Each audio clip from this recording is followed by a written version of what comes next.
जनतेच्या हितासाठी नेहमी तत्पर जनसेवा न्यूज सबस्क्राइब करा आणि रहा अपडेट फक्त जनसेवा न्यूजवर।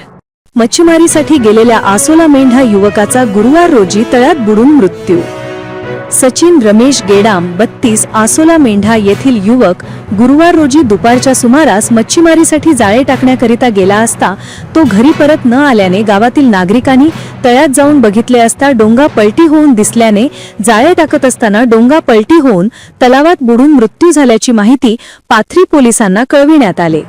पोलिसांनी घटनास्थळी धाव घेऊन गावकऱ्यांच्या मदतीने प्रेत तलावाचा बाहेर काढून पंचनामा करीत मर्ग दाखल करून शवविच्छेदनाकरिता पाठवण्यात आले। सचिनला एक बहीण व एक भाऊ असून त्याला 2.5 वर्षाची मुलगी आहे। घरातील मोठा मुलाचा मृत्यू झाल्याने त्यांच्या घरच्यांवर दुःखाचे डोंगर कोसळले असून आसोला मेंढा गावात त्याच्या मृत्यूने हळहळ व्यक्त केली जात आहे।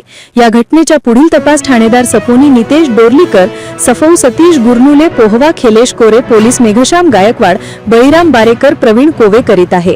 ब्युरो रिपोर्ट जनसेवा न्यूज, उमेश गोलेपल्लीवार, सावली, चंद्रपूर।